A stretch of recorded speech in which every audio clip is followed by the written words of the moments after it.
Sa ngalan ng Ama at ng Anak at ng Espiritu Santo. Amen. Oratio Imperata para sa kapayapaan. Diyos na aming Ama sa langit, Panginoon ng kapayapaan, mapagpakumbaba kami lumalapit sa iyo sa panahong ito ng tumitinding tensyon sa politika sa aming bahagi ng mundo. Sa nakalipas na mga taon, pinanatili mo ang aming pananampalataya sa iyo bilang isang bayan. Ang pananalig namin sa iyong kagandahang loob ang siyang nagligtas sa amin sa napakaraming kalamidad na dulot ng kalikasan, gayon din ang mga dahil sa kagagawa ng tao na dumagok sa aming kasaysayan. Iligtas mo po kami mula sa lagim ng digmaan. Dinggin mo ang aming pagsusumamo. Kahabagan mo po kami, Panginoon. Ipagsanggalang kami sa puwersa ng kasamaang naguudyok sa mga pinuno ng mundo. Naniniwala kami na hindi kami nakikipaglaban sa mga tao, kundi sa mga pinuno, sa mga makapangyarihan, sa mga tagapamahala ng kadilimang umiiral sa sanlibutan ito, sa mga hukbong espiritual ng kasamaan, sa himpapawid. Ipinapanalangin namin ang mga pinuno na pinagkatiwalaang gumawa ng mga pagpapasya para sa aming bansa. Buong puso naming ipinagkakatiwala sa iyo ang aming kinabukasan at humihingi kami ng kapatawaran at habag sa mga panahon na dahil sa aming mga takot at hinala ay nadungisa ng aming mga pananaw at nagdulot ng maling pagkiling at puot laban sa ibang katutubo at lahi. Taimtim kami nagsusumamo na gawin mo kaming mga daan ng iyong kapayapaan. Kung saan may puot, ay magdulot kami ng pagmamahal. Kung saan may pinsala, kapatawaran. Kung saan may pagdududa, pananampalataya. Kung saan wala nang inaasahan, pag-asa. Kung saan may kadiliman, liwanag. Kung saan may kalungkutan, kagalakan. Ito'y aming hinihiling sa pamamagitan ng aming Panginoong Hesukristo na iyong anak, na nabubuhay at tagaharing kasama mo, kaisa ng Espiritu Santo, Diyos magpasawalang hanggan. Amen. Amen. Maria, aming mahal na ina at reyna ng kapayapaan. Ipanalangin mo kami. San Miguel Arcangel. Ipanalangin mo kami. San Jose. Ipanalangin mo kami. San Francisco ng Assisi. Ipanalangin mo kami. San Lorenzo Ruiz. Ipanalangin mo kami. San Pedro Calungsod. Ipanalangin mo kami. San Nicolas de Tolentino. Ipanalangin mo kami. Nuestra Señora de la Soledad. Ipanalangin mo kami. Magsitayo po ang lahat para sa orasyon. Ang anghel ng Panginoon ay nagbalita kay Santa Maria. At siya'y naglihila lang ng Espiritu Santo. Aba, Ginoong Maria, napupuno ka ng grasya. Ang Panginoong Diyos ay sumasa iyo. Bukod kang pinagpala sa babaeng lahat. At pinagpala naman ang iyong anak na si Jesus. Santa Maria, Ina ng Diyos, ipanalangin mo kaming makasalanan, ngayon at kung kami mamamatay. Amen. Narito ang alipin ng Panginoon. Maganap nawa sa akin ang ayon sa wika mo. Aba, Ginoong Maria, napupuno ka ng grasya. Ang Panginoong Diyos ay sumasa iyo. Bukod kang pinagpala sa babaeng lahat. At pinagpala naman ang iyong anak na si Jesus. Santa Maria, Ina ng Diyos, ipanalangin mo kaming makasalanan, ngayon at kung kami mamamatay. Amen. At ang salita ay nagkatawang tao. At nakipamuhay sa atin. Aba, Ginoong Maria, napupuno ka ng grasya. Ang Panginoong Diyos ay sumasa iyo. Bukod kang pinagpala sa babaeng lahat. At pinagpala naman ang iyong anak na si Jesus. Santa Maria, Ina ng Diyos, ipanalangin mo kaming makasalanan, ngayon at kung kami mamamatay. Amen. Ipanalangin mo kami, O Santa na Ina ng Diyos. Nang kami maging dapat makinabang sa mga pangako ni Kristo. Manalangin tayo.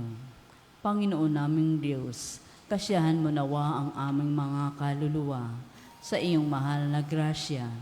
At yayamang dahilan sa pamamagitan ng anghel, ay nakilala namin ang pagkakatawang tao ni Jesucristong anak mo, pakundangan sa mahal na pasakit at pagkamatay niya sa krus. Papakinabangan mo kami ng kanyang pagkabuhay na magmuli sa kadakilaan sa langit. sa pamagitan ni Jesucristong aming Panginoon. Amen. Luwalhati sa Ama at sa Anak at sa Espiritu Santo. Kapara nung sa unang-una, ngayon at magpakilanman, magpasawalang hanggan. Amen. Sa ngalan ng Ama, ng Anak at ng Espiritu Santo. Amen.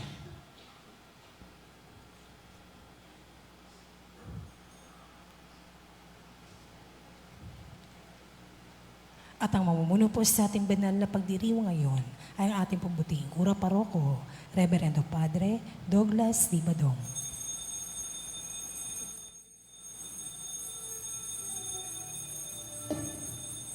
Piliin ang Panginoon, umawit ng kagalakan, at tugtugin ang gitara at ang kaaya-ayang lira.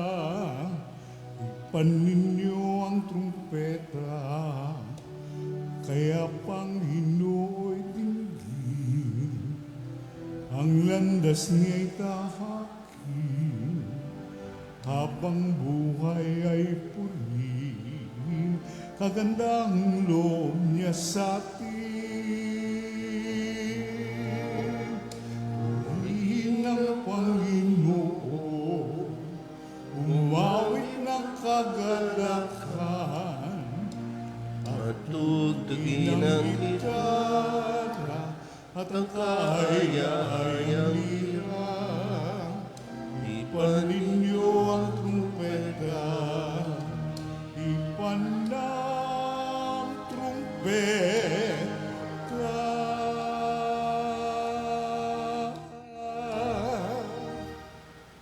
Sa ngalan ng Ama at ng Anak at ng Espiritu Santo, Amen. ang pagpapala ng ating Panginoong Hesu Kristo, ang pag-ibig ng Diyos Ama, at ang makikipagkaisa ng Espiritu Santo, naway sumainyong lahat. At sumaiyo rin. Mga kapatid, tinipon tayo bilang mga kaanib na angkan ng Diyos. Kaya dumulog tayo sa maawaing Panginoong nagpapatawad ng lubos. Sinugong tagapagpagaling sa mga nagsisisi, Panginoon, kaawaan mo kami. Panginoon, kaawaan mo kami. Dumating na tagapaganyayang mga makasalanay magsisi, Kristo, kaawaan mo kami. Kristo, kaawaan mo kami. Nakaluklok ka sa kanan ng Diyos Ama para ipamagitan kami. Panginoon, kaawaan mo kami. Panginoon, kaawaan mo kami.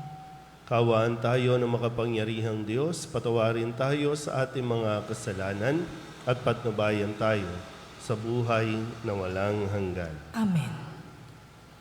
Manalangin tayo.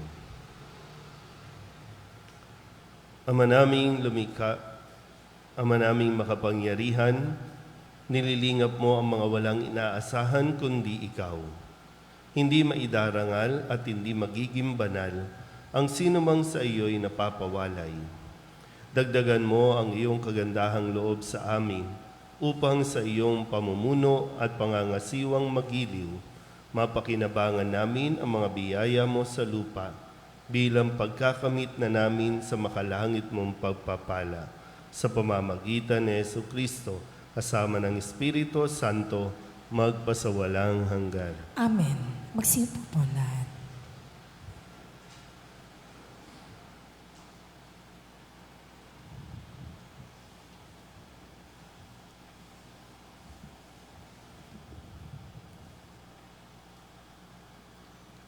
Pagbasa mula sa aklat ni Propeta Jeremias.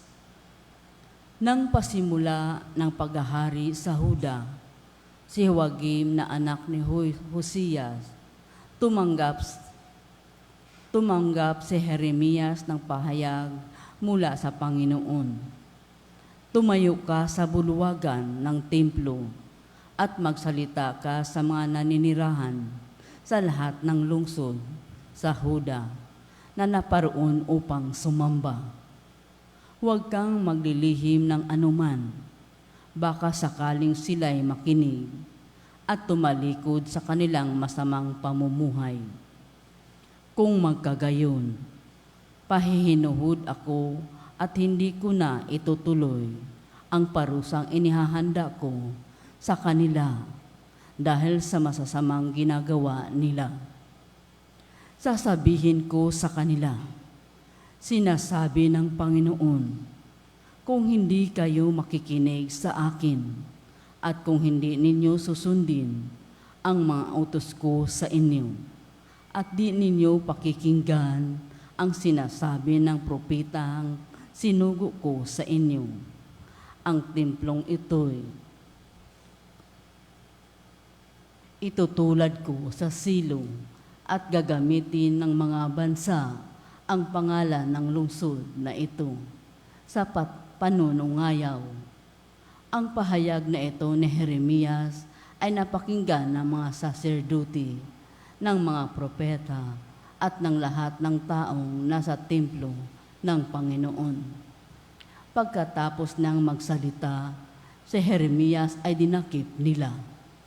Dapat kang mamatay. Bakit nagpahayag ka sa pangalan ng Panginoon na matutulad sa silong ang templong ito? Mawawasak ang lungsod at walang matitirang sinuman at siya'y pinaligiran ng mga tao. Ang salita ng Diyos. Salamat sa Diyos. Salmon tugunan ang ating pong itutugon. Panginoon, iyong tinggin, akong iyong ginigiliw. Ulitin po natin. Panginoon, iyong dinggin, akong iyong ginigiliw. Ang nangangamuhi ng walang dahilan, higit na marami sa buhok kong taglay. Daming sinungaling na nagpaparatang, ang hangad sa akin, ako'y mamatay. Ang pag-aari kong di naman ninakaw, nais nilang kunit, dapat daw ibigay. Tugon. Panginoon, iyong dinggin, akong iyong ginigiliw. Dahilan sa iyo, ako'y hinaglahi, napahiyang lubos sa pagkaunsyami. Sa mga kapatid, parang ako'y iba. Kasambahay ko na'y di ako kilala. Ang pagmamahal ko sa banal mong templo, matinding-matindi sa kalooban ko. Sa aking bumagsak, paghamak sa iyo, tugon. Panginoon, iyong dinggin, akong iyong ginigiliw. At sa ganang akin, ako'y dadalangin sa iyo. O poon, sana iyong dinggin sa mga panahon na iyong ibigin. Dahil sa dakilang pag-ibig sa akin, ang iyong pangakong pagtubos ay sundin. Tugon. Panginoon, iyong dinggin, akong iyong ginigiliw. Magsitayo po ang lahat.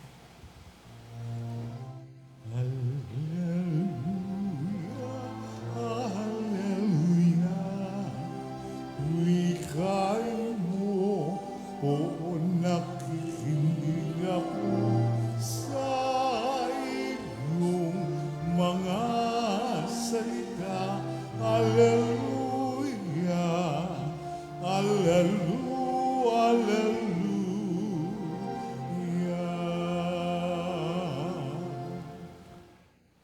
Sumainyo ang Panginoon. At sumaiyo rin.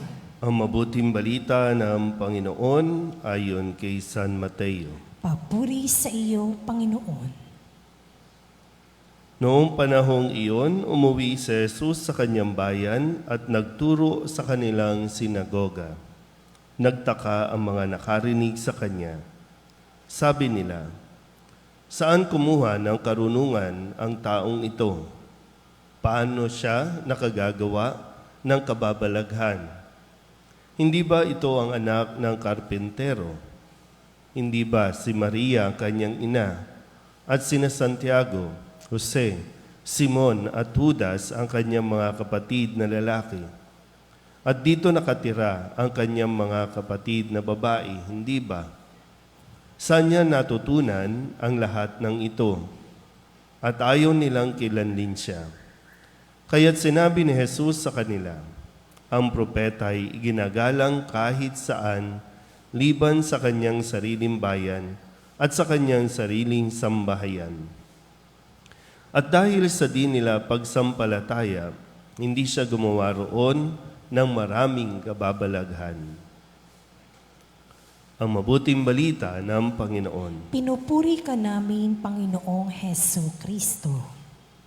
Isang magandang umaga po sa inyong lahat. Ngayon po ay Biyernes ng ika-17 linggo sa karaniwang panahon, unang Biyernes para sa buwan ng Agosto. Agosto na po tayo. Nawa ay patuloy natin na kilalanin at pakinggan ang mga sinasabi sa atin ng Panginoon na siya naman talagang magdadala sa atin sa isang mas magandang buhay. Kung maalala niyo po, no, maipasok ko lang po, no. Pag yung mga nanalo, halimbawa, sino yung nanalong Miss Universe Philippines natin dati? Ngayon? Chelsea. Iba yung kulay ni Chelsea, no? Pero sabi niya, no, sa kanyang karanasan, dahil nga mahirap lang sila, hindi naging madali para sa kanya yung tahakin yung kanyang pangarap, no? At nakuha niya. Yung iba, sige lang, try lang ng try hanggang sa makuha, no, yung titulo ng pagiging binibining Pilipinas. Sa ngayon, marami tayong mga atleta, no, na nakikipagtunggali ngayon doon sa Olympic game natin, Olympic 2024. Marami sa kanila, no, isa siguro sa na nakasalamu ako si Yulo, no, kasi taga dyan lang yan sa Liberisa, dyan sa may Assumption Parish, no. At itong mga atleta nating ito, talagang puspusan din ang kanilang pakikipaglaban. No, yung iba, no, yung mga kwento, walang kumikilala sa kanila. Yung effort nila, no, lalo na kapag mahirap ka lang, kasi kapag meron kang gustong sports, no, minsan yung sports magastos din yan. Walang gustong sumuporta, walang gustong magtiwala, kasi titingnan, saan ba galing yan? No? Sa umpisa, laging ganun, no? Yung hinahamak, pinagtatawanan, pero dahil malinaw sa kanila kung ano ang kanilang gustong tahakin, malinaw sa kanila na ito ang gusto nila, kaya deadma lahat ng mga kung ano-anong pampapababa, no, ng kanilang moral ang ipaparinig, pero hindi nila ito ininda. Kaya marami ngayon nandoon sa Olympic, nakarating sa Olympic. At nakaka-proud, no, na makita yung ating mga kababayan na sa kabila ng, no, pinagdaanan nila, mga galing sa probinsya pa yung iba, no, galing sa mahirap na pamilya yung iba, pero hindi yun naging hadlang para gawin nila, no, at marating nila yung sabi na, ngayon pa lang, hindi man sila maka-gold, pero tagumpay, no? Dahil nakaka-proud makita yung ating bandila, no, na nandoon sa dami ng bansa, no, na naglalaban-laban para sa medal, pero nandoon sila. Iilan lang, no? Pero iniaangat ang ating pong pangalan bilang Pilipino, bilang isang bansa. Yan nawa, no, sa atin ding narinig na kwento ni Jesus, no, sa kanyang karanasan din ng siya po, siguro, no, para sa iba, nagsisimula pa lang si Kristo dito, pero sikat na si Kristo, magaling na si Kristo, pero yung mismong kababayan, di ba, yun yung isang nakakalungkot, no, na yung suporta mismo ng kanyang mga kababayan ay hindi niya nakuha o hindi ibinigay sa kanya. Pero kahit ganon, hindi nagpapigil si Jesus, hindi siya nag-focus doon sa mga ayaw kumilala sa kanya o ayaw sumampalataya sa kanya. Laging ganon yung mas sundan natin. No? Kasi kapag pinakinggan mo ang sinasabi ng tao, pinakinggan mo ang mga, sabihin nating negative na mga comments sa iyo, mauuwi ka sa depression. Pero kung papakinggan mo ang tinig ng Diyos, ang sinasabi ng Diyos, mas magiging maayos ang iyong buhay at malayo ang iyong mararating. Kaya ngayon, ibabato ko sa inyo, bakit hanggang dito lang kayo? Sa buhay po ninyo, no? Bakit wala kang narating? At bakit hindi mo pa nararating ang kung saan ka dapat? Kasi mahirap po yung isisisi natin sa iba. Nahanap tayo ng taong pagbabalingan kung bakit ganito lang ang buhay natin. Ito lang ang buhay mo ngayon. Kasi ikaw pa rin yan. Dahil kung sino ang pinakinggan mo at pinaniwalaan mo, yun ang naging dahilan ng kung bakit hanggang dito ka lang. Pero at the end of the day, ikaw pa rin ang nagdidesisyon at nagdesisyon na hanggang dyan ka lang. Bakit malungkot ang buhay mo? Ikaw yan. Bakit naging maayos ang buhay mo? Ikaw din yan. Kaya sana po patuloy natin na mas paglaanan at pagtuunan ng pansin kung ano ang sinasabi ng Panginoon kaysa sa kung ano ang pinagsasasabi ng mga tao tungkol sa iyo. Amen?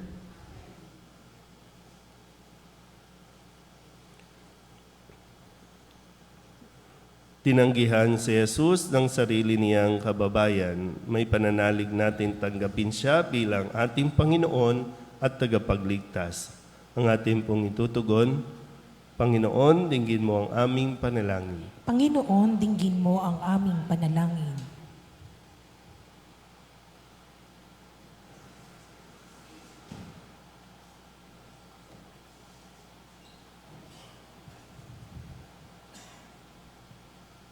Ang mga pinuno ng simbahan, naway magpahayag ng salita ng Diyos nang may katapangan at may pananalig na isabuhay ito. Manalangin tayo sa Panginoon. Panginoon, dinggin mo ang aming panalangin.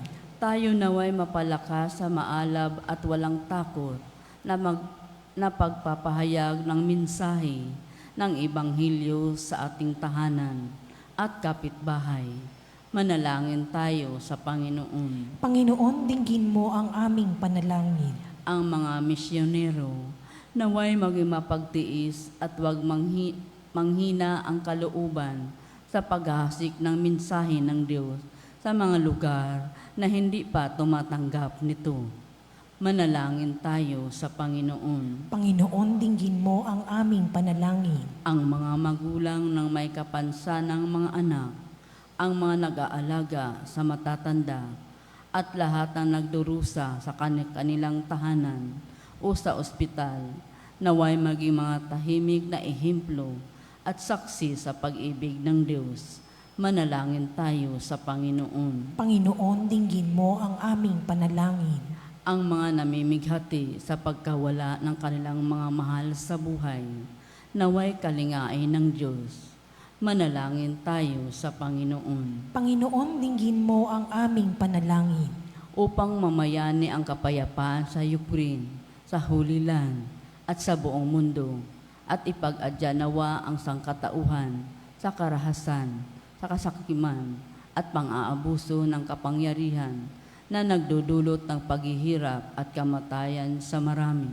Manalangin tayo sa Panginoon. Panginoon, dinggin mo ang aming panalangin. Upang ang lahat ng mga nagdurusa dahil sa kalupitan ng digmaan ay daglian ng makaranas ng kapayapaan at mabuhay ng may kapanatagan at kalayaan.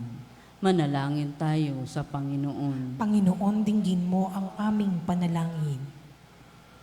Idulog din natin sa Panginoon ang ating mga personal na kahilingan at mga panalangin para sa ating mga pamilya, kasama din ang mga kahilingan ng mga nanonood sa online. Lahat ng mga misang pasasalamat, special na intensyon, agarang pagaling ng mga may sakit, at ang lahat ng mga kaluluwa na iniling na ipagdasal sa misang ito.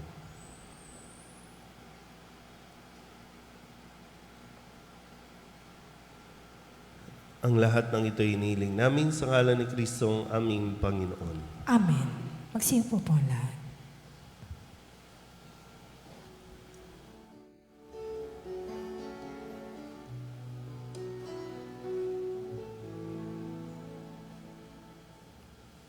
Alay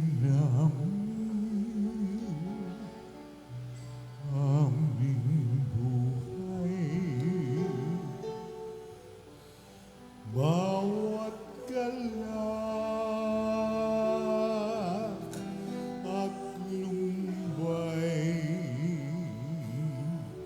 bawat pangarap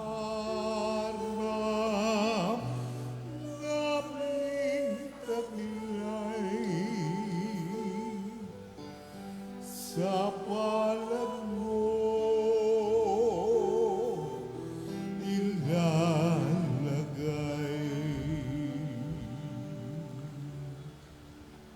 Manalangin kayo mga kapatid upang paghahain natin ay kalugdan ng Diyos sa mga makapangyarihan. Tanggapin nawa ng Panginoon itong paghahain sa iyong mga kamay, sa kapurihan niya at karangalan, sa ating kapakinabangan at sa buong sambayanan niyang banal.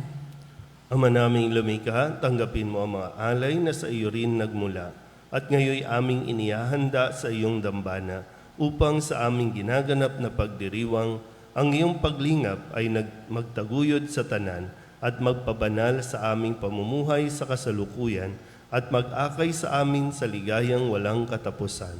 Sa pamamagitan ni Jesucristo kasama ng Espiritu Santo, magpasawalang hanggan. Amen. Sumainyo ang Panginoon. At sumaiyo rin. Itaas sa Diyos ang inyong puso at diwa. Itinaas na namin sa Panginoon. Pasalamatan natin ang Panginoong ating Diyos. Marapat na siya ay pasalamatan.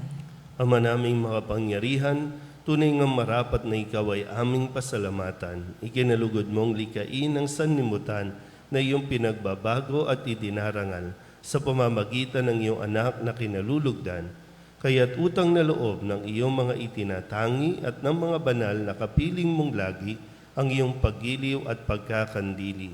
Kaya kaysa ng mga anghel na nagsisiawit ng papuri sa iyo nang walang humpay sa kalangitan, kami nagbubunyi sa iyong kadakilaan.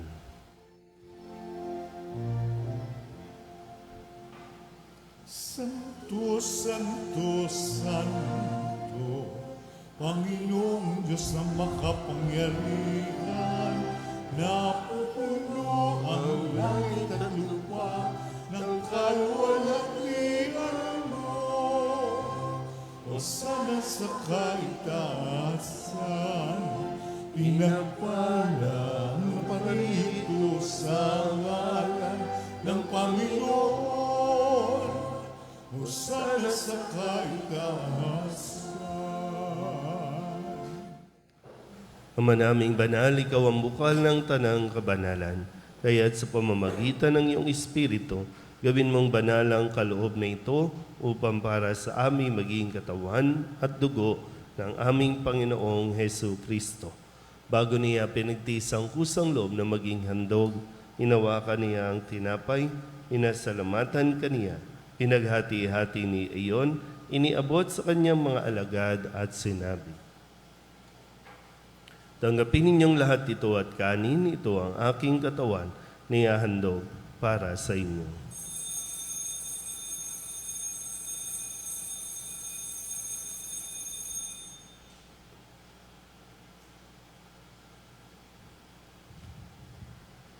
Gayun din naman, nung matapos ang hapunan, hinawakan niya ang kalis, muli kaniyang pinasalamatan. Iniabot niya ang kalis sa kanyang mga alagad at sinabi,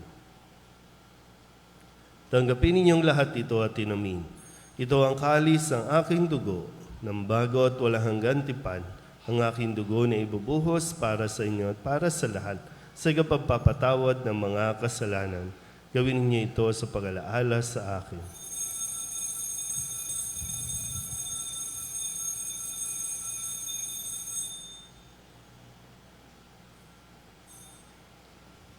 Ipagbunyi natin ang misteryo ng pananampalataya. Si Kristo'y namatay, si Kristo'y nabuhay, si Kristo'y babalik sa wakas ng panahon. Ama, ginagawa namin ngayon ang pag-alaala sa pagkamatay at muling pagkabuhay ng iyong anak. Kaya tiniaalay namin sa iyo ang tinapay na nagbibigay buhay at ang kalis na nagkakaloob ng kaligtasan. Kami nagpapasalamat dahil kami iyong minarapat na tumayo sa harap mo para maglingkod sa iyo. Isinasamo namin kami magsasalo-salo sa katawan at dugo ni Kristo ay mabuklod sa pagkakaisa sa pamamagitan ng Espiritu Santo. Ama, lingapin mo ang iyong simbahang laganap sa buong daigdig. Puspusin mo kami sa pag-ibig kay San Francisco na aming Papa at ni Jose na aming Obispo at ng Tanang Kaparian.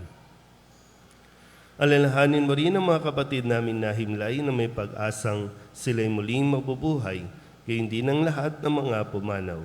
Hawaan mo sila at patuloyin sa iyong kaliwanagan. Hawaan mo at pagindapating kaming lahat na makasalo sa iyong buhay na walang wakas. Kaysa ng mahal na Birhen Maria na ina ng Diyos, ng kabiyak ng puso niyang si San Jose. Kaysa ng mga apostol at ng lahat ng mga banal na namuhay dito sa daigdig ng kalugod-lugod sa iyo, may pagdiwang nawa namin ng papupuri sa ikararangal mo sa pamamagitan ng iyong anak na aming Panginoong Hesu Kristo. Sa pamamagitan ni Kristo, kasama niya at sa Kanya, ang lahat ng parangal at papuri ay sa iyo, Diyos amang makapangyarihan, kasama ng Espiritu Santo, magpasawalang hanggan.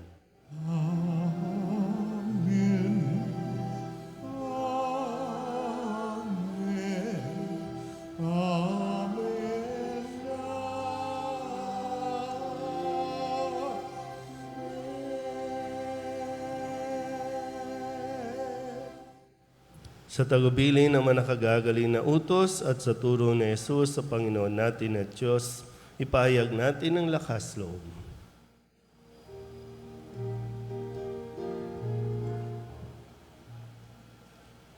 Ama namin, sumasalangit ka,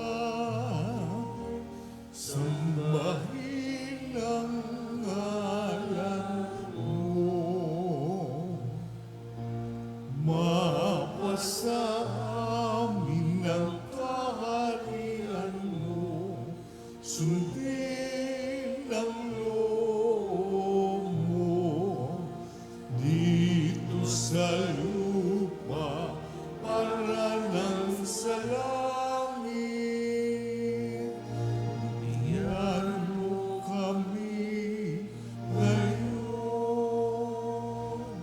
ng aming kakanin sa araw-araw at patawarin mo kami sa aming mga sala para ng pagpapatawad namin sa nagkakasala sa amin.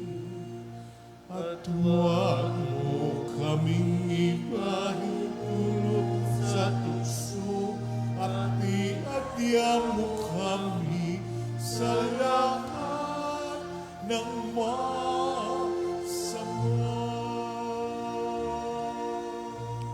Hinihiling namin kami iadya sa lahat ng masama, pagkalooban ng kapayapaan araw-araw, iligtas sa kasalanan at ilayo sa lahat ng kapahamakan, samantalang aming pinananabikan ang dakilang araw ng pagpapahayag ng tagapagligtas naming si Hesu Kristo. Sapagkat iyo ang kaharian at ang kapangyarihan at ang kapurihan magpakailanman. Amen. Panginoong Hesu Kristo, sinabi mo sa iyong mga apostol, kapayapaan ang iniiwan ko sa inyo, aking kapayapaan ang binibigay ko sa inyo. Tunghayan mo ang aming pananampalataya at huwag ang aming mga pagkakasala.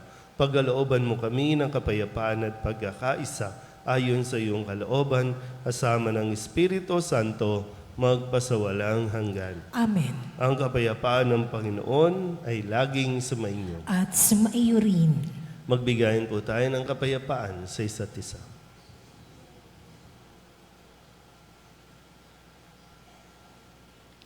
Kordero ng Diyos na nag-aalis sa mga kasalanan ng sanlibutan, maawa ka sa amin. Kordero ng Diyos na nag-aalis sa mga kasalanan ng sanlibutan, maawa ka sa amin. Kordero ng Diyos na nag-aalis sa mga kasalanan ng sanlibutan, ipagkaloob mo sa amin ang kapayapaan. Ito ang kordero ng Diyos. Ito ang nag-aalis ng kasalanan ng sanlibutan. Mapalad ang mga inaanyayahan sa kanyang piging. Panginoon, hindi ako karapat-dapat na magpatuloy sa iyo, ngunit sa isang salita mo lamang ay gagaling na ako.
Magsitayo po ang lahat.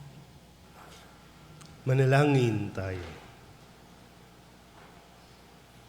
Ama naming mapagmahal, pinagsaluhan namin sa banal na pakikinabang ang alaalang walang kupas ng iyong anak na nag-alay ng sarili niyang buhay para sa aming kaligtasan.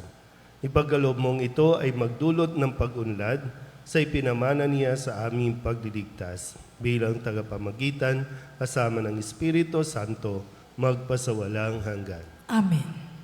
Sumainyo ang Panginoon. At sumaiyo rin. At pagpalain kayo ng makapangyarihang Diyos, Ama at Anak, at Espiritu Santo. Amen. Tapos sa banal na misa, humayo tayo sa kapayapaan ni Kristo. Salamat sa Diyos. Magandang umaga po. Magandang umaga po, Father.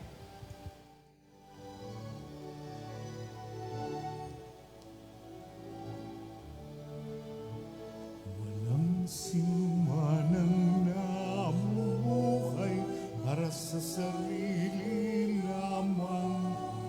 Walang sinumanang namamatay para sa sarili lamang. Tayong lahat ay may pananagutan sa isa't isa.